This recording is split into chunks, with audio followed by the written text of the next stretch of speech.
All right, so to find the length of the hypotenuse, one method that was suggested was to use inverse sine to find theta, and then use another trig function to find the hypotenuse, and that could work. But Caden had a quick method. How did you do it, Caden? Pythagorean theorem. Pythagorean theorem. So if we use a squared plus b squared equals c squared, we can solve for this without doing any SOHCAHTOA. So either of these could be a and b. C has to be the hypotenuse. So it would be 6 squared plus 8 squared equals c squared. 36 plus 64 is 100. And so algebraically, c could be plus or minus 10, but because we're talking about the length of the triangle, it has to be positive 10. So now that we know that this is 10 centimeters, now we can find these ratios. And it never asked you for theta, and I'm so glad that you remembered how to find theta. That will be useful, but it just asked you for the sine, cosine, and tangent of the angle. So sine, remember, is the opposite over the hypotenuse. So you might have 6 over 8, and then you simplified that to what fraction?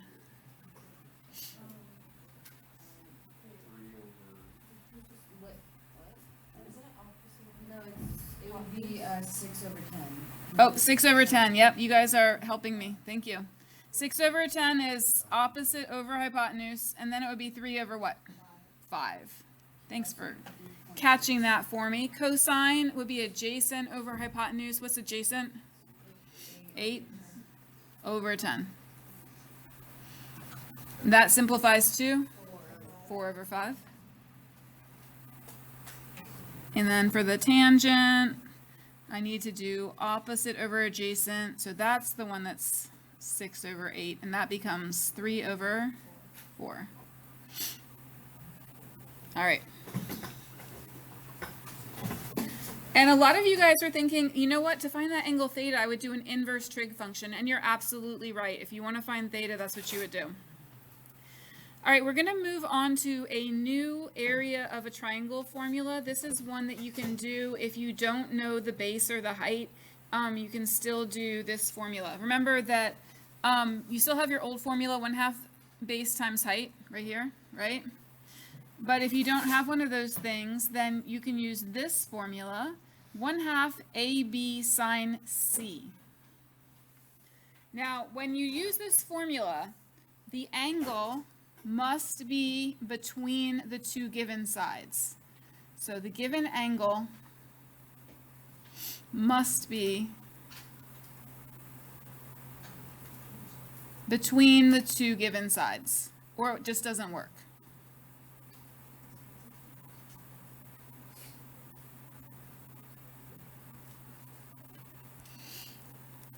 So if we look here, angle C is between side A and side B, so we can use this formula.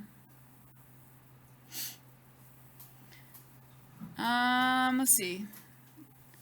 Down here it says using different altitudes, we can show the area is this. Yes, so you can change up the letters. It's just the angle always has to be between the two given sides. Down here it says given the size of the lengths of two sides of a triangle and the size of the included angle between them, the area is, so it's writing out this formula here in words. And now we have that formula, and hopefully we're about to use it on the next page.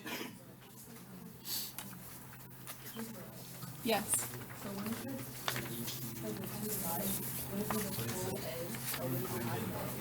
No, it would be the full size. So we're trying to find the area of this entire triangle here. And so it was showing you the altitude, which is the h, if we wanted to use the old formula, but that's not used in this formula. So A would be the full side and B would be the full side. Okay. All right, so let's look at here. Do we have two sides and the angle between them? Yes. We do. So that means we can use the formula. And here's the formula, 1/2 AB sine C. This side here would be A, this would be B, and this would be C. So really what we're doing here is 1/2 AC sine B. Do you see how I labeled the sides with the same letter but lowercase? So opposite of angle B is side B, opposite of angle A is side A, and opposite of angle C is side C.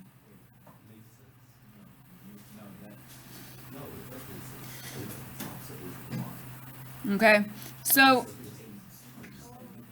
whenever you have two sides, the angle is going to be the other letter. That's the way it's going to work if you have side, angle, side.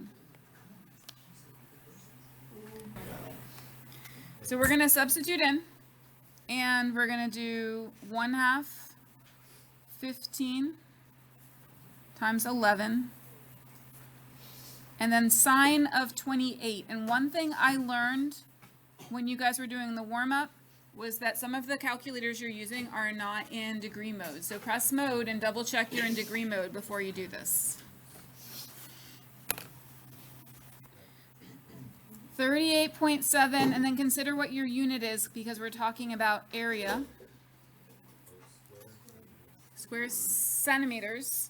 But I'm glad you guys realize it's a squared unit because area is square units. Volume would be what? Cubed units, yes. We're going to do a lesson on volume. That's our third lesson in this unit, surface area and volume, but not today. Yeah, so using formulas is not that hard. That formula should be in your formula book. We'll verify that. All right, a triangle has two sides with lengths 10 and 11 and an area of 50 square centimeters. Determine the possible measures of the included angle. Give your answers accurate to 1 decimal place. Okay. So we're going to set up your area formula. We can use, they don't give you letters, so we can just use the letters from before because we know which ones are sides and which ones are angles. The lowercase are sides, and then the uppercase are angles. Okay, so the area is 50, and it's equal to 1/2 A C, and then sine B.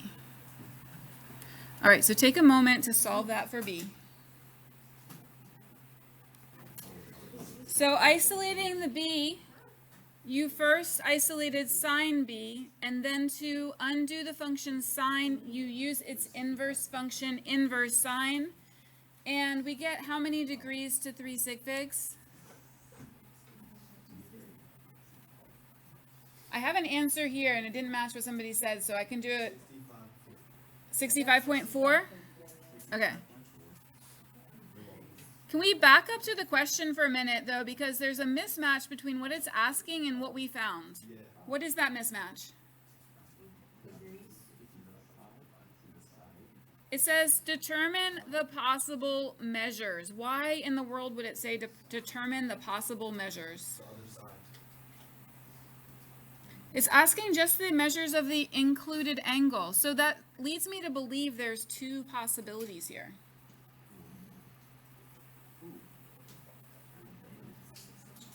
Okay, this is something that there is no way you would have known unless you had background knowledge in trigonometry.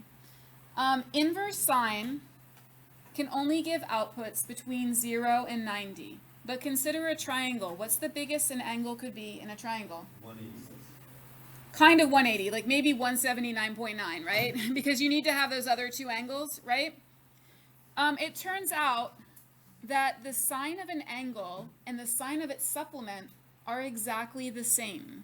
Let's just try that on your calculator real quick. Give me any acute angle. 47. All right. Let's do sine of 47. Make sure you're in degree mode, okay? Yeah, do sine of 47. We are doing a little experiment, okay? Okay, so make sure you're in degree mode. We're going to do sine of 47. I need to check my mode before I do it. I'm good. No, just sine of 47. Sine of 47 degrees. Now, what I told you is the sine of an angle and its supplement are exactly the same. What is the supplement of 47 degrees? the supplement?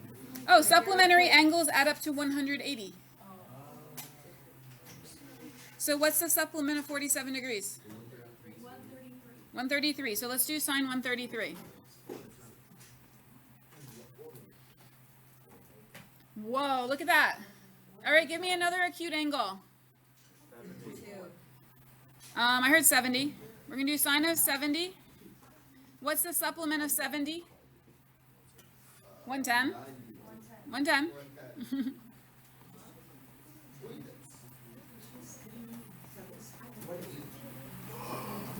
Pretty cool, right? Does it work with cosine? Let's see if it works with cosine, okay?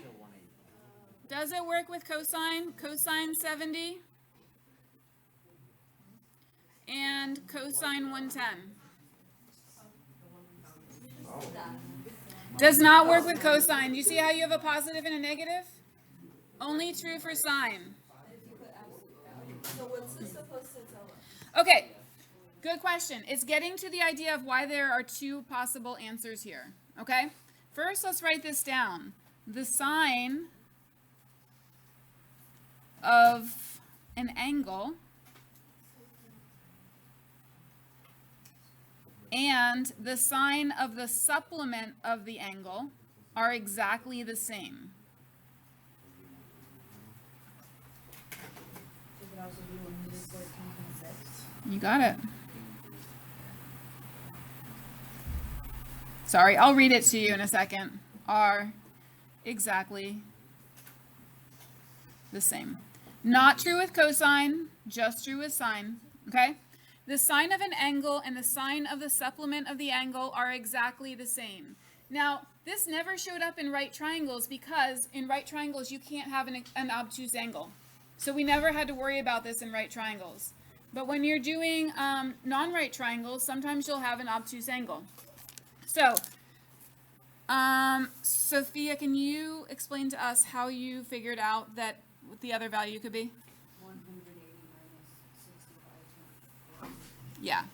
So you can find the supplement of this angle. And what did you get? What was your answer? 114.6. Yeah, I'll be there in just a second, okay?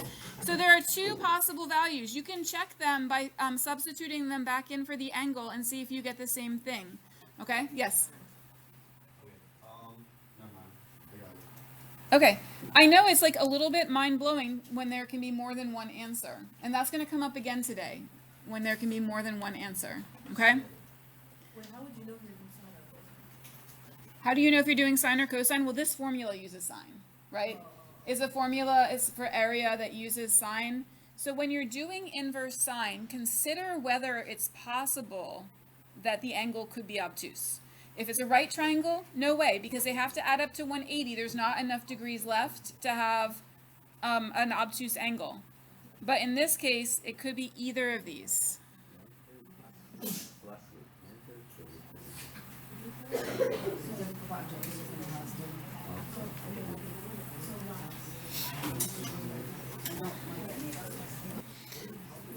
All right, folks, we're moving on. So we have the area formula. Now we're going to learn the cosine rule. The cosine rule is useful for finding sides and angles in a non-right triangle. It looks a little bit long. It's right here.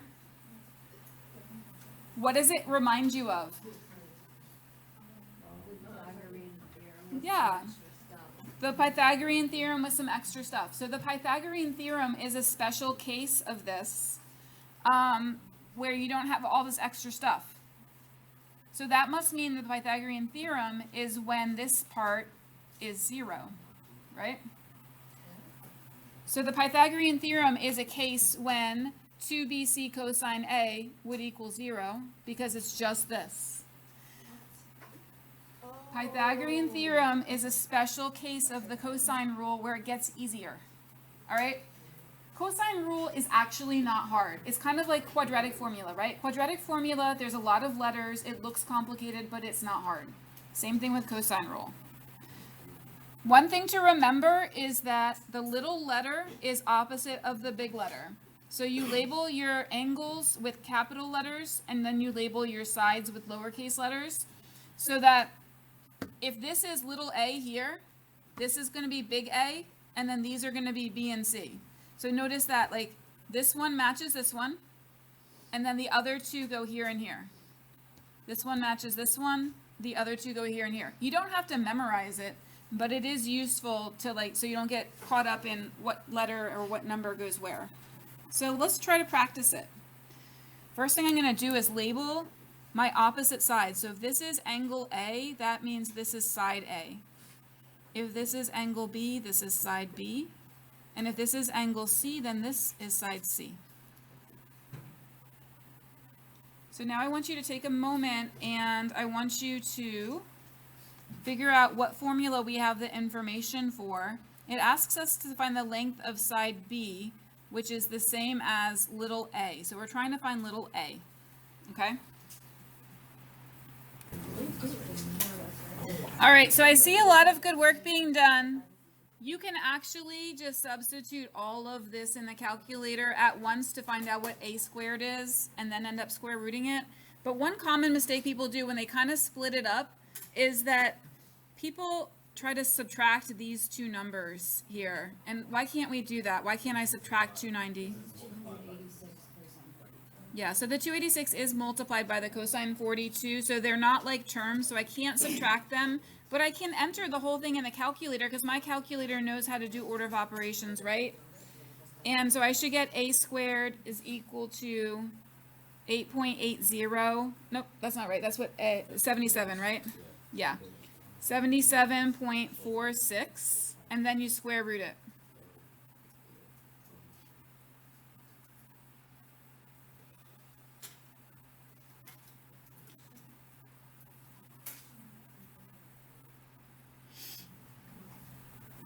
All right, and remember, even though algebraically there's two answers, we only want the positive answer because we're talking about the side of a triangle.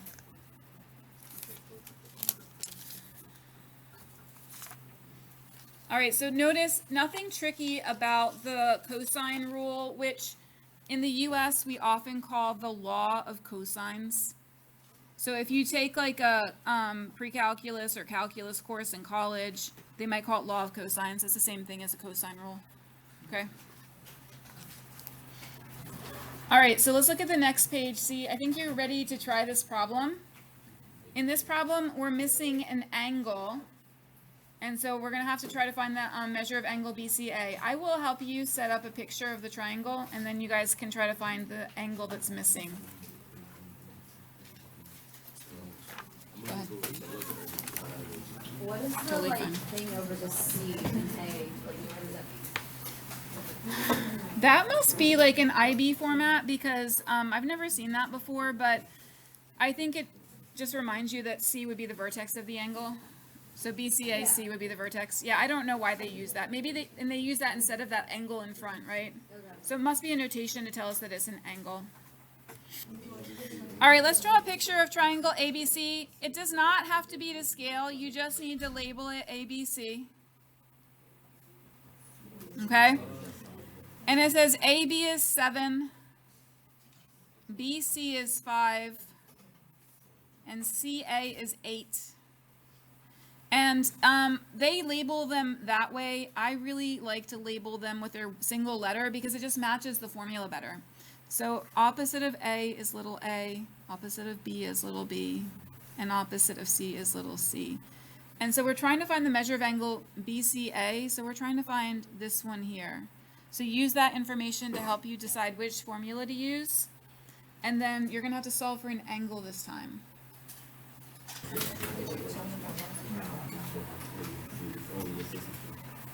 Yeah, wait, hold on. So, what are we supposed to do to can you figure out what this?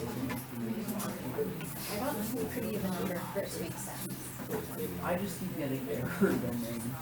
I'm gonna keep going down my route. So just do zoom fit. It's not on like I put it on a graph. It just gives me error domain. Okay, guys. So some of you are getting errors, and so let's talk about what step you might be doing wrong that's causing that. The first thing to know is that cosine is the ratio of two sides of a triangle, and it can never be, that ratio can never be less than -1 or more than 1.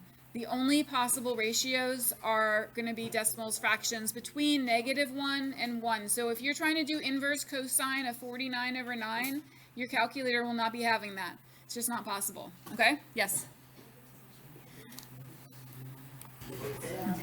All right. So here, this is 49. This is 25 plus 64 minus 80 cosine C.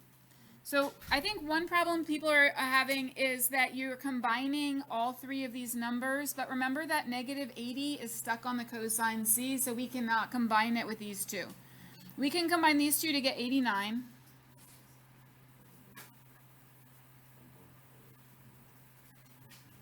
And then we can subtract 89 from both sides.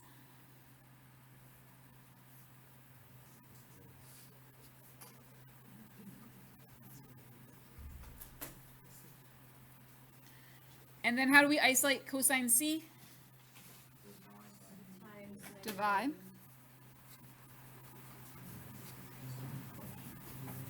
All right, so that should get me 0.5, right?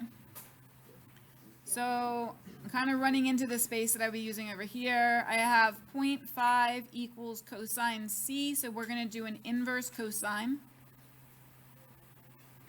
of 0.5. And you guys get 60 degrees when you do that? Okay. Yes?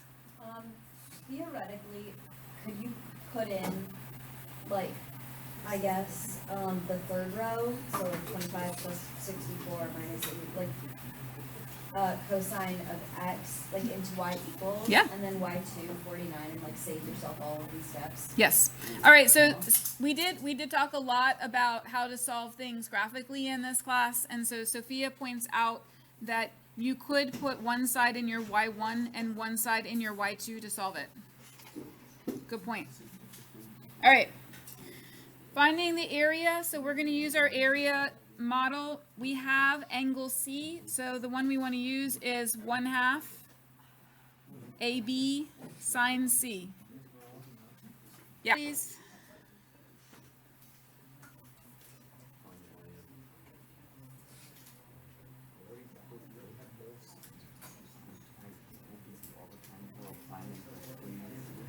Oh, C is 60.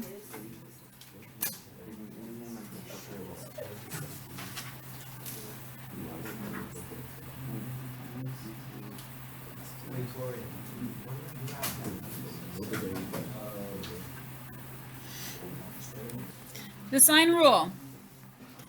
In any triangle ABC with sides ABC and opposite angles ABC, you can set up these equivalent ratios with the sign in the numerator or the sign in the denominator. It doesn't matter.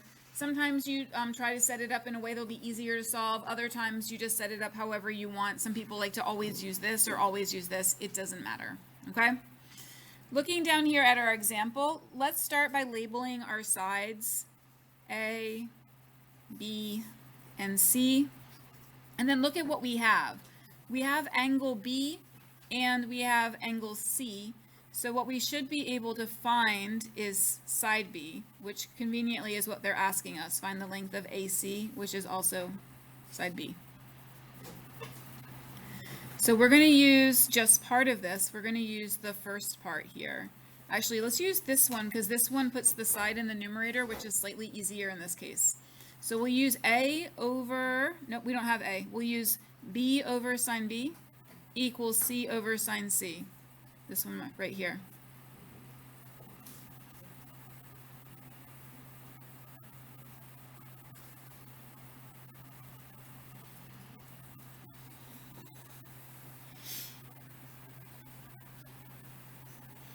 All right. Sine 39 or just 12 over 39? Sine 39, yeah. Okay. So we don't know B, so that stays B. Sine B, so that would be sine 58.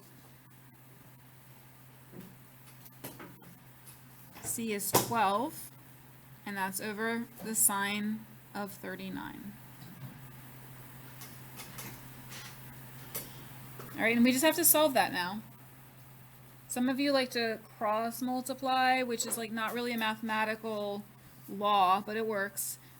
If b is just being divided by sine 58, the quickest thing to do is just multiply both sides by sine 58, and that will cancel that one out.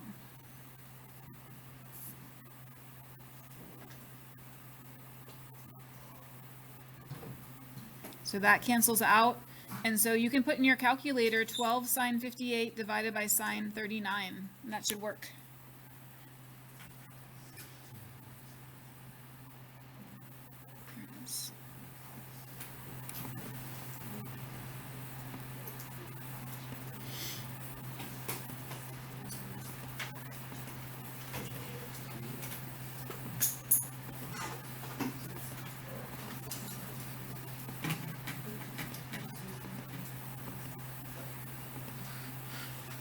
All right, and 3 sig figs would make that 16.2.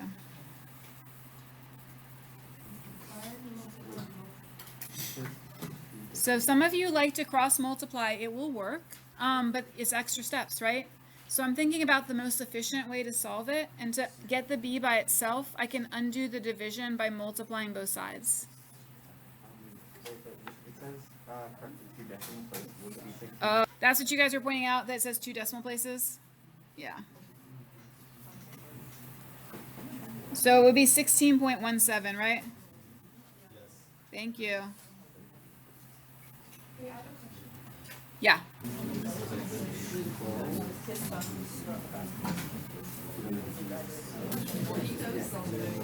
All right, quiet down. Remember in geometry class you studied congruence theorem. There was angle, side, angle. There was side, angle, side. There was side, side, side. And then your geometry teacher said, remember there's no bad words in geometry. And they said ASS is not a theorem, right? And we don't even say that here. We say side, side, angle just to be polite. But the truth of it is that when you have side, side, angle, the two triangles might be congruent. We just don't know for sure because there might be actually 2 different cases. Just like we had with our area problem where the angle had 2 different possibilities, it's the same thing when we're given side, side, angle. It's possible that the given measurements would make only 1 triangle, or it's possible that it might make 2 triangles, and actually sometimes it makes 0 triangles. And so when you're given side, side, angle, that means a side, then another side, and then an angle, then you might have 0 triangles, you might have 1 triangle, and you might have 2 triangles. And you got to figure out how many you have, and you've got to solve all of them.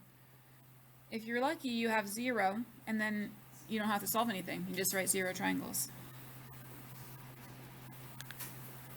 So this is the reason why you might have 0, 1, or 2 triangles. This is trying to show you a case where we give you side A, side B, and angle A. Side, side, angle.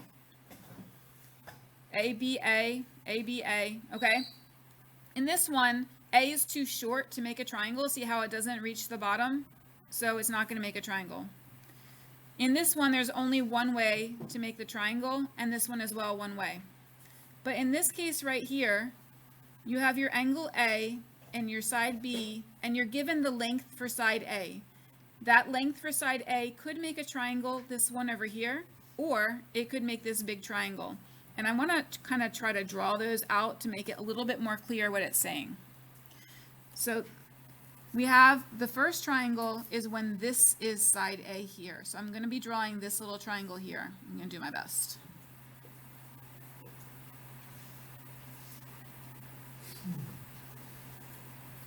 Okay, so that was your side, that was your angle A, your side B, and your angle, nope, your side A. I can say the right words. Angle, side, side. Or the same angle, the same side, but this A actually swings outwards to make this triangle.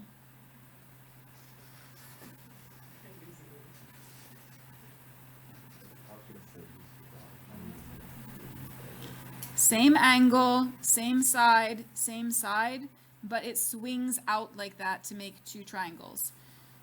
You also have these cases where there's no triangle because the A is not long enough to reach, or 1 triangle here as well. I want to go into Schoology because I posted a link there with a GeoGebra exploration. It's not a big activity. It's just something to play with to see if you can understand a little bit more about how there might be more than one triangle. So let's go into Schoology and I'll find you our class.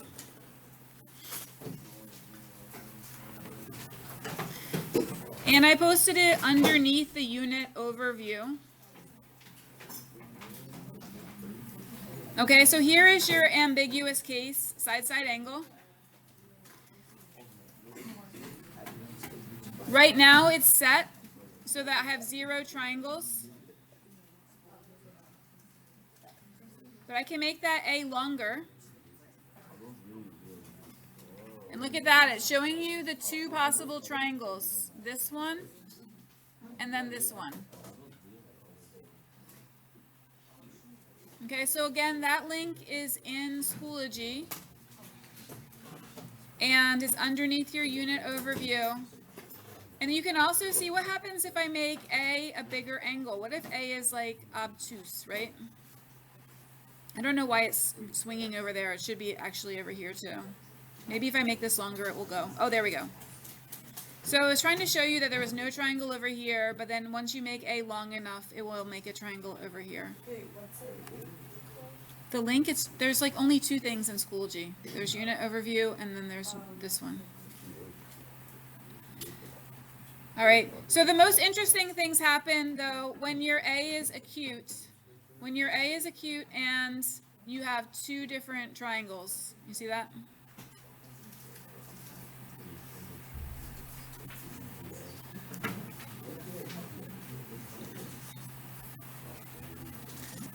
I'm going to go back to the notes. Here we are. Okay, in this example, it's telling you that there are 2 triangles. So we're going to draw them both, and we're going to try a little bit to be precise. So it tells you angle A is 60 degrees. So remember, 90 degrees would be like this. So 60 degrees is like 2/3 of it. So here's my angle A. It tells you side B is 10. So here's my side B, that's 10. And then side A is 9, which is just a little bit shorter.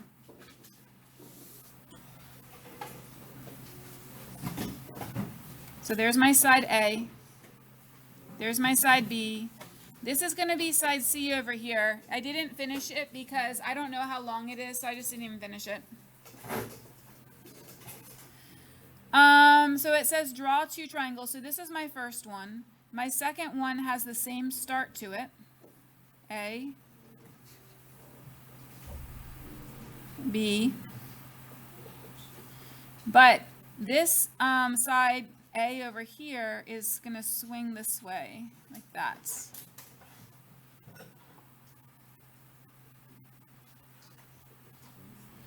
Okay.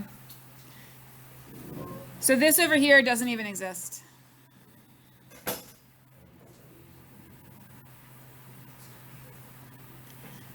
All right, it says solve the acute triangle using law of sines. Which one is the acute triangle? The one on the left or the one on the right? Right. Nope. So you guys are thinking it's a cute little triangle, right? It's a small triangle, but an acute triangle has only acute angles. Can you see the obtuse angle in the second one? Yeah, so an acute triangle has only acute angles. All right, so it says solve the acute triangle using law of sines. So we're going to do law of sines, and it's going to give us the right answer for this triangle. I'm going to finish this over here. Okay, so A, B, C, that means this is B, and this is C. So when it says to solve the triangle, it means find it all. Find all the angles, all the sides. What are we going to find first, though, if we're using law of sines? We're given side A, side B, and we're given angle A. So what do we find first? No, we can't do Pythagorean theorem because it's not right. We're going to find angle B because we're going to use law of sines to find angle B. All right, so I'm going to do sine B. Notice I put sine B on top just because it's easier when your variable's on the top. Over 10 equals sine A over A.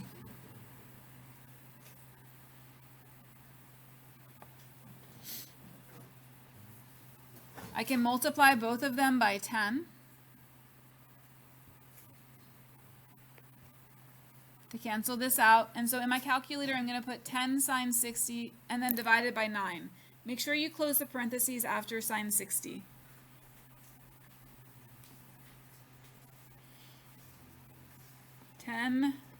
Sine 60 over 9. All right, so I get sine b equals this number, and I don't want to round it, so I'm going to use inverse sine of answer.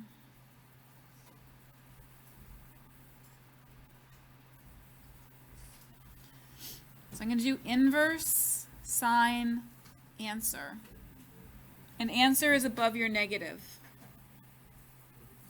So let's see, second sine, second negative. And I get 74.2 degrees.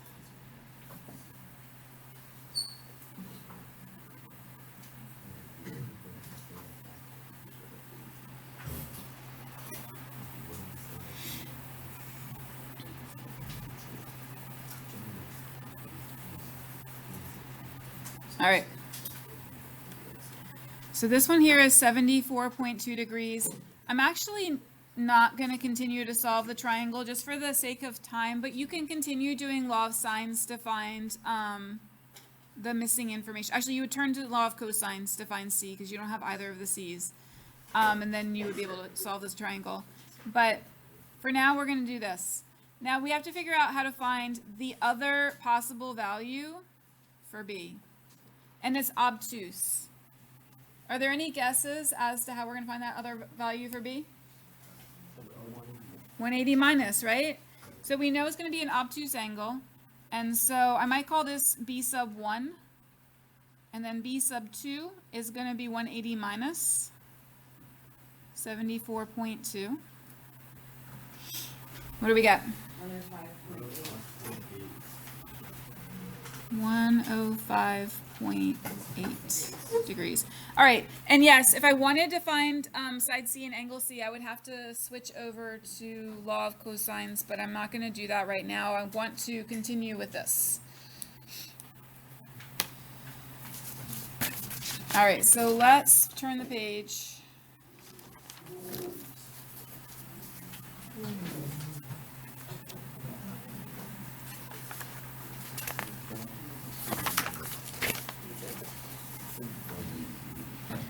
Find the measure of angle C. They are giving us these measurements. So let's see, we've got B, we've got C. Oh, you can totally do this. Do your law of sines and then subtract from 180 to find the second value for it, okay?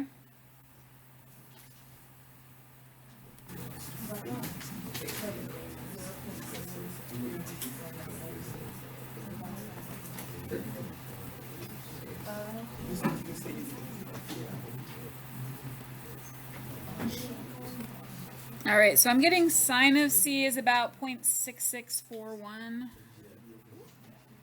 And then I'll do inverse sine, and so I don't have to round it. I'm just going to do inverse sine, second answer. And getting 41.6. Does it have any special rounding instructions? No. So we'll say C1 equals 41.6. And then the other answer will be supplementary to that. So you subtracted it, right? So C2 is 180 minus 41.6, which is 138.4 degrees. Oh, don't forget your degrees.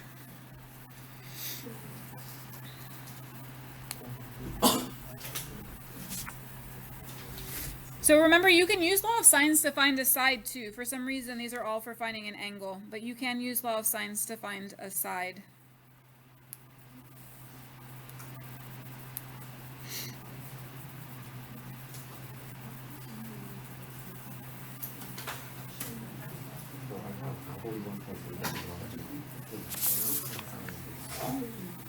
The problem on that page is a little bit different. Because it has only one answer, and so I was thinking to myself, why is this one answer? And so I went back over here, and if your given angle is acute, and the side opposite is longer than the side adjacent, then it can't swing backwards because there's like nowhere for it to go, okay? So this one can't swing back to make another one. So when your side opposite of the angle is longer than the other side, there will only be one triangle.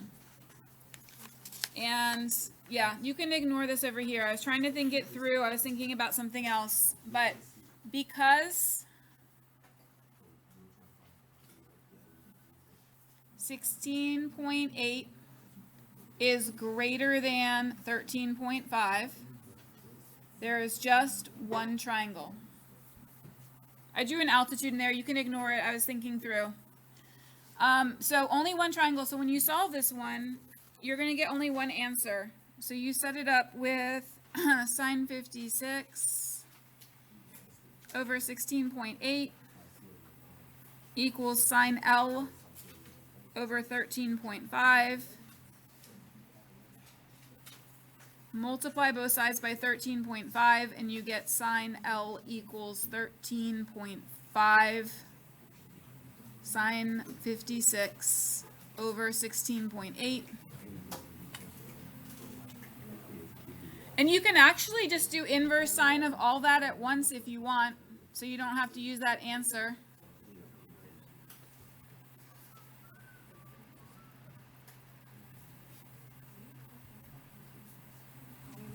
And so we get 41.8 degrees. All right, so to understand that triangle, I had to rotate it so that it looked like all of the examples on the previous page. So I wanted to move that angle to be on my bottom left. I'm just going to turn it just to show you, and then I'll give you back the notes. So when I put it here, I could see that this opposite side was too long to make two triangles. It couldn't go make a triangle back here because it was longer than this side. So only had one triangle.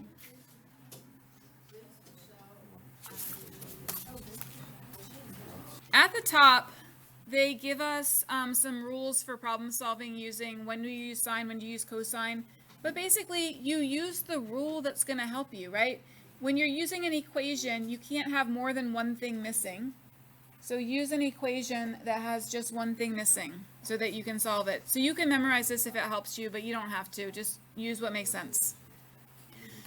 All right, let's look at problem 8. Some of you have already been working on some problems like this. The angles of elevation to the top of the mountain are measured by the two beacons A and B at C. The measurements are shown in the diagram. If the beacons are 1473 meters apart, so this is 1473. How high is the mountain? So we have just one side here, right? And we need to find the rest of this here. So it's really hard because it looks like we don't have a whole lot of information, but if we focus in on this triangle right here,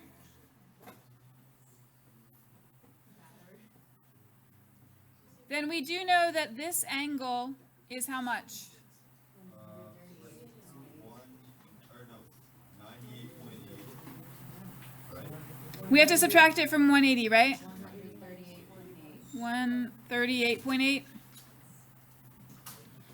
So I subtracted 41.2 from 180 since these two formed a linear pair.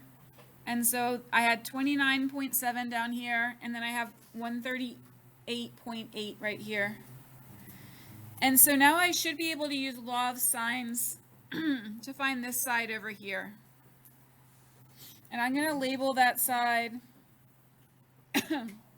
Actually, I don't even think I want that. I think what I want is this side right here. So I'm going to label this one right here Y, because in the end I'm trying to find this here, and so I need to be able to find another side in this triangle.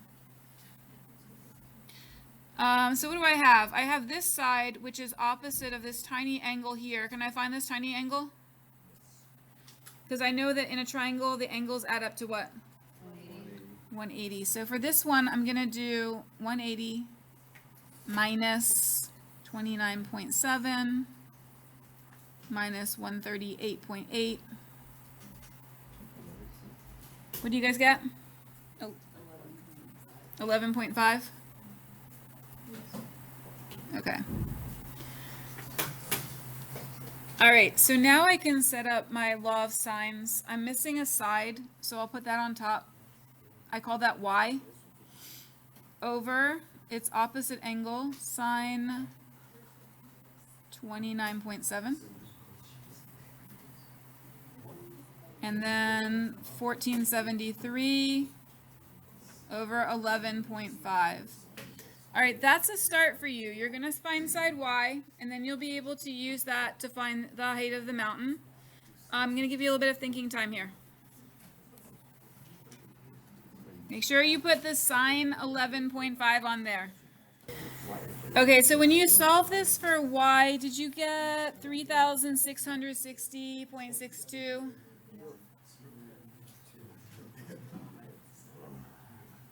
Does anybody need to see more for that part?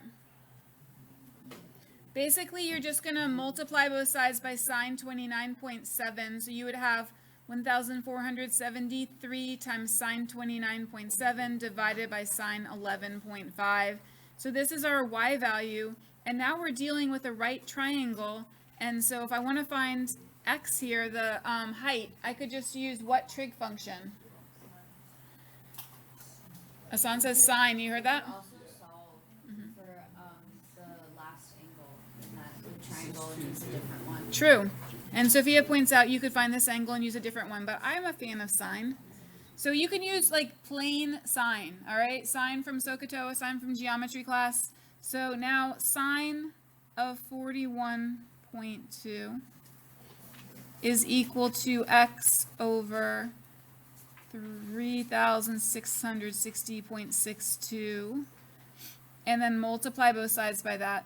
So x is equal to 3,660.62 sine of 41.2.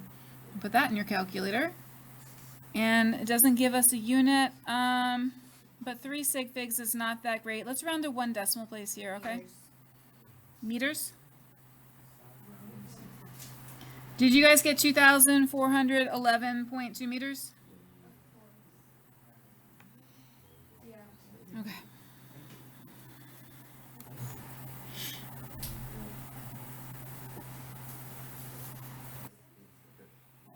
You can't see anything? How about that? Okay. All right, so I drew out the triangle so I could label things as I found them. Notice on the outside we have a rectangular prism, so I know that if this is 3, this is also 3, right?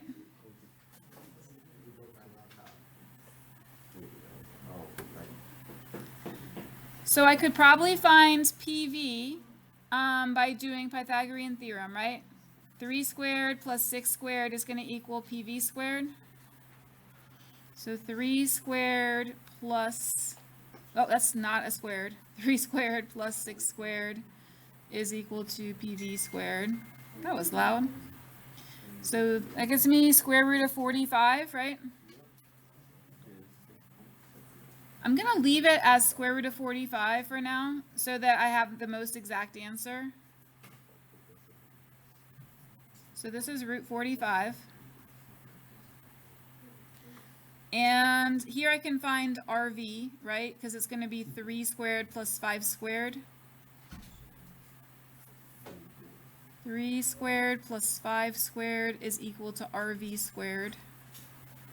So 34, right? RV is going to be square root of 34.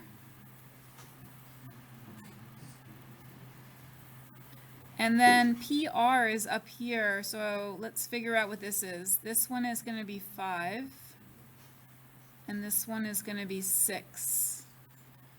So PR squared equals 5 squared plus 6 squared. 36, 46, 56, 61.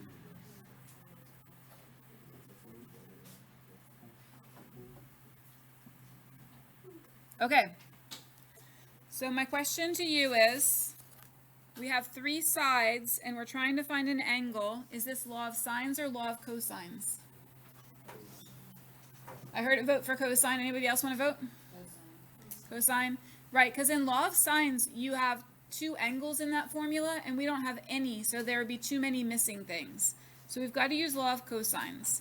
Now, the letters are all different, but don't let that confuse you. You can put this together. We're trying to find angle P, right?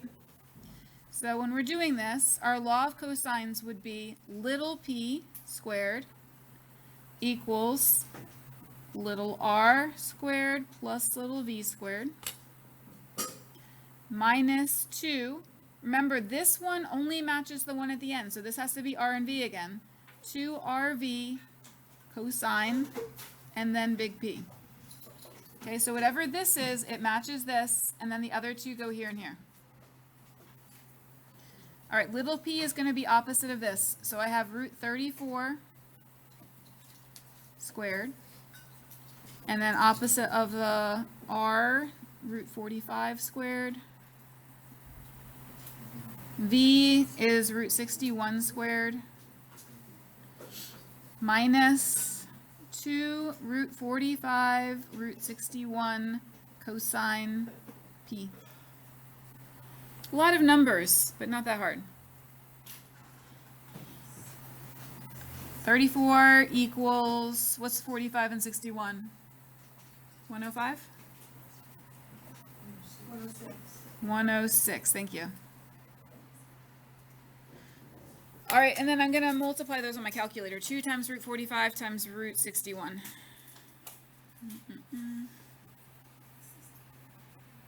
2 times root 45 times, oops, go back. Times root 61.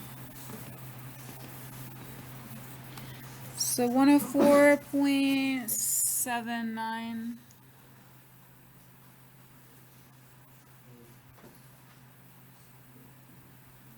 All right, I can subtract the 106 from both sides. It's negative 72.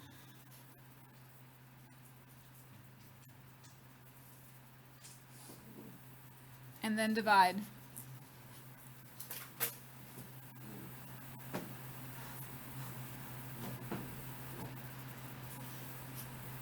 So cosine P is equal to, whoa, almost lost it. All right, divide those, please. Negative 72 divided by negative 104.79. 0.6871. And then I'm going to do inverse cosine answer.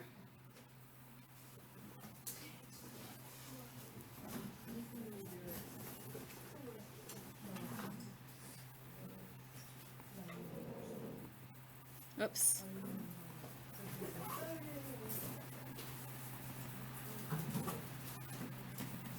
All right, I'm getting 46.6 degrees. Anybody else get that? Okay. All right, so you have a reflection question there, and it's going to be probably important to know, if you're given side-side angle, how can you determine how many triangles you have? So notice we did figure out how to find the second angle in the second triangle, but then we had a problem where we only had one triangle. And so you want to go back and study that chart and answer this reflection question, okay?